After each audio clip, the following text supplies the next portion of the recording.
Kamusta mga ka-55 star, nagbabalik na naman ang inyong kusinero. Ngayon ay cameraman na naman ako at editor.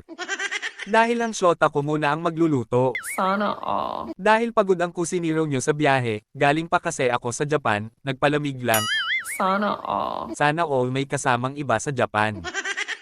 Nagisa na pala natin ang taba ng baboy dyan para sa libreng mantika. Isunod naman ang bawang kontra aswang. At sibuyas na nakakaiyak dahil hindi ka naman niya mahal. Ilagay naman ang mga laman ng baboy. At tostahin mo hanggat gusto mo, wag mo lang susunugin. Isunod ang kamatis, pampakinis ng kutis, pero bakit hindi pa rin makinis ang kutis ko? Puro mantika lang sa mukha. Nailagay na pala natin ang ampalaya. Oops! Ampalaya lang ang bitter, wag mo na dagdagan.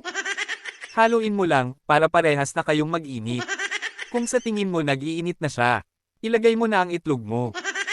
Galing sa mangkok, ay, bawal pala ako sa munggo, yung maliit at kulay green.